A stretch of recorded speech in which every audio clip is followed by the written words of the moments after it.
The Whispered File, Beyond the Wall. In the winter of 1893, a man arrived unannounced at a Victorian tower house on the outskirts of San Francisco. What he found inside would haunt him for the rest of his life. He never fully explained what happened that night. But the letters he left behind suggest he witnessed something that shattered everything he believed about the boundary between this world and the next. The visitor was a wealthy merchant, freshly returned from years in Hong Kong.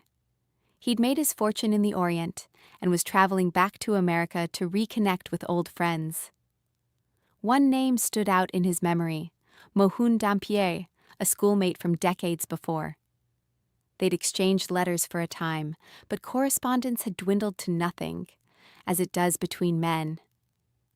The merchant decided to surprise him. San Francisco that January was brutal. Rain hammered the streets in sheets. The cab driver struggled to find the address, a sprawling, isolated property near the ocean beach, far from the city proper. The house itself was striking in its bleakness. No flowers, no grass, just 3 or 4 skeletal trees, thrashing in the wind like they were trying to escape. A 2-story brick structure with a tower rising from one corner.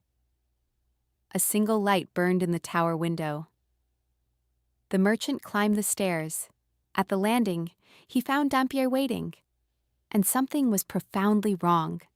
The man he remembered, handsome, vital, strong, was nearly unrecognizable. Dampier had gone gray. His face was skeletal, deeply lined, the color of old paper. His eyes were enormous, burning with an intensity that made the visitor deeply uneasy. Dampier was cordial enough. He offered cigars. He made small talk. But there was a weight to him now, a shadow. When the merchant expressed his shock at the change, Dampier smiled and quoted Latin. "I am not what I once was." Then Dampier began to speak about the tower room, about what he'd been studying, about the wall, not the physical walls of the house, but something else, something he'd learned to perceive. He spoke about people on the other side of it, people who were still alive in a sense, people who wanted to come through. The merchant's account ends there. His letters become fragmentary, contradictory. He claims he saw something that night.